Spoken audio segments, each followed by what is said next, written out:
सबको जेएमसी की Sunday school कक्षा तीसरी पाठ 15 दृष्टांत खोया हुआ पुत्र। यीशु की शिक्षा है परमेश्वर की आज्ञाओं का पालन करो। यदि किसी व्यक्ति से आज्ञा उल्लंघन होता है तो उसे पश्चाताप करना चाहिए और फिर आज्ञाकारी जीवन व्यतीत करना चाहिए। इसी बात को समझाने के लिए प्रभु यीशु मसीह ने एक और दृष्टांत सुनाया, खोया हुआ पुत्र। दो नवयुवक अपने पिता के साथ रहा करते थे। वह सदा खेत जोतने में पिता की सहायता करते थे। वे बीज बीजने में भी सहायता करते थे। वह पौधों में पानी आदि भी दिया करते थे। वह गाय भैंस भेड़ बकरी आदि पशुओं की देखभाल करते थे। दोनों लड़के अब वयस्क हो गए।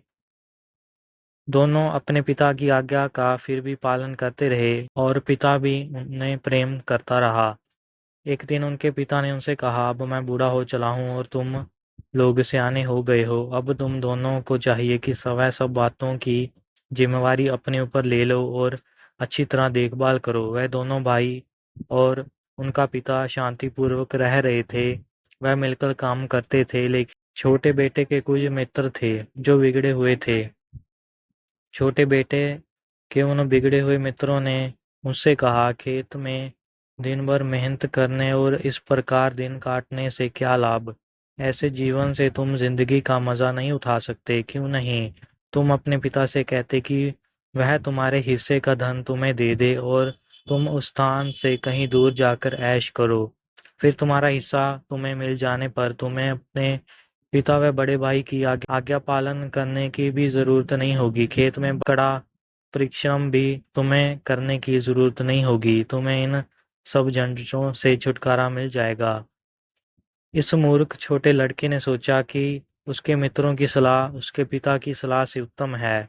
अंत एक दिन उसने अपने पिता से कहा, हे पिता, धन संपत्ति को जो भाग मेरे हिस्से में आता है मुझे दे दो। मैं अब यहाँ रहना नहीं चाहता। पहले तो पिता को यह बात सुनकर बुरा लगा, पर जब बेटे ने दबाव डाला तो पिता ने उसका हिस्सा उसे दे दिया। तब उस छोटे बेटे ने अपने हिस्से की वस्तुएं बेच डाली और पैसा लेकर दूर देश चला गया। वह भीड़-भाड़ भरे नगर में जा पहुंचा। उसके पास काफी धन था जिसे उसने अपने पिता से प्राप्त किया था। वह उस धन से मनमानी वस्तुएं खरीद सकता था। कुछ बुरे लोग भी उसके पीछे हो लिए थे। प्रतिदिन वह लड़का बुरे कामों में धन उड़ाने लगा। वह सोचता था कि उसके दिन अच्छी तरह कट रहे हैं, परंतु धीरे धीरे उसका सारा धन समाप्त हो गया। धन नहीं तो मित्र भी नहीं। सारे मित्र उसे छोड़ भागे थे। कोई नहीं बचा था जो उसे प्यार करता और उसकी सहायता करता। उसके पास खाने को भी कुछ ना था और कपड़े भी फट चले थे। अंत में वह एक धनी व्यक्ति के पास पहुंचता है जो उसे सूअर चराने के काम पर लगा देता है। उसे कोई भी कुछ खाने को नहीं देता था। वह उन फलियों को खाने की और भूख मिटाने की इच्छा करता है जो फलियां सूअर खाते थे।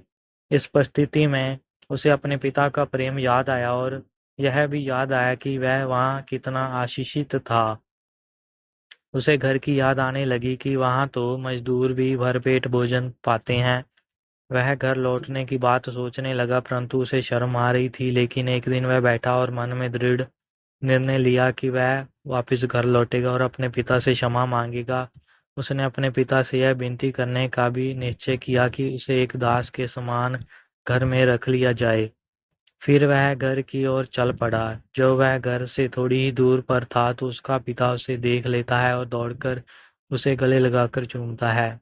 उसका पिता उसे घर ले आता है और अच्छे कपड़े और जूते उसे देता है और आनंद मनाता है और बड़ा भोजन तैयार करता है।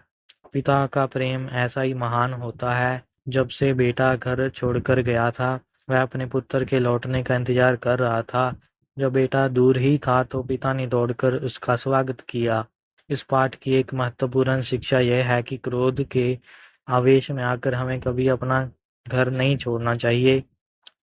उदाहरण लूका 15 अध्याय 11 से 24 आयत याद करने के लिए पद भजन संहिता 32 का 1। क्या ही धन्य है वह जिसका अपराध क्षमा किया गया, जिसका पाप ढांपा गया हो। प्रभु इन वचनों के द्वारा सबको आशीष दे। आमीन।